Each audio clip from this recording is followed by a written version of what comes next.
Good afternoon বন্ধুরা, বানাবো পেঁয়াজ পোস্ত। দিয়ে দিচ্ছি 3 টেবিল চামচ পোস্ত। এর সাথে দিয়ে দেব 2টো কাঁচা লঙ্কা। পোস্তটাকে কাঁচা লঙ্কার সাথে বেটে নেব। এখানে 3টে পেঁয়াজ নিয়ে নিয়েছি।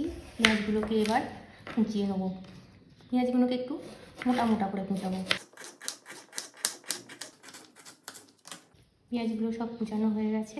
দেব 3 টেবিল স্পুন সর্ষের তেল। পেঁয়াজ কুচিটা দিয়ে দেবো। পেঁয়াজটাকে বাদামি করে ভেজে নেব।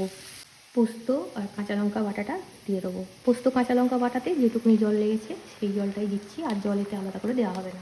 হলুদ গুঁড়ো 1/4 টিস্পুন, স্বাদ মতো নুন দিয়ে দেবো। কাশ্মীরি লঙ্কার গুঁড়ো 1/2 টিস্পুন।